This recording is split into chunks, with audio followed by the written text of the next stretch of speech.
Have you ever had that feeling in your bones? Not always because of the weather, but it will.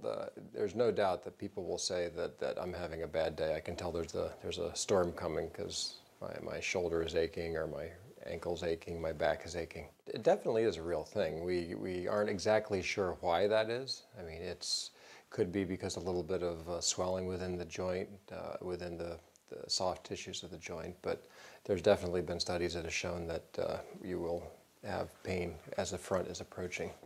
Dr. Charles Whitney says pain, including arthritis, bursitis, even migraine headaches, can be triggered by sudden weather changes.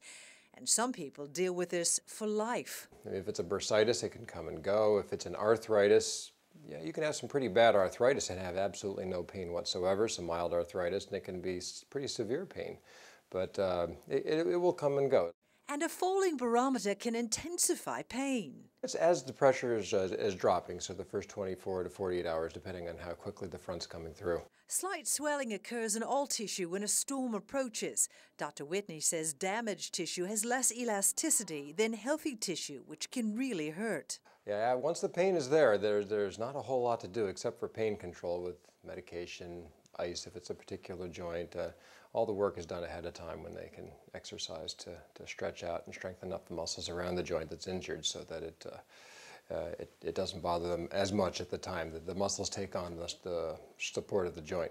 And on days when the weather is shifting dramatically, when the so-called weather pain index is high, Dr. Whitney urges you to drink plenty of fluids, minimize your salt intake, reduce high-impact activities, and get adequate rest. If you just know that there's a front coming, you know the index is going to be high, then you should back off and maybe do swimming or do elliptical trainer as opposed to going out for a run.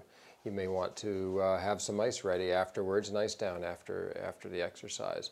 Certainly got to make sure you drink the fluids and avoid salts, not pick those high salt meals after on the days that are going to be bad, because they'll all add up. It's a kind of a combination of all of them will do the best.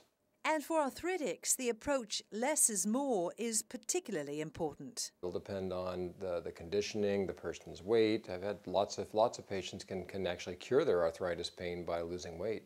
Take the pressure off of the joint and the pain goes away. Arthritis doesn't go away, but the pain goes away. Bottom line, keep your eye to the sky, and when your shoulder is telling you storms are ahead, listen to it. Any type of storm. I mean, in the winter time, it'll be a snowstorm. Anytime that the pressure is falling and the humidity is rising, you can get the pain occurring in the joint.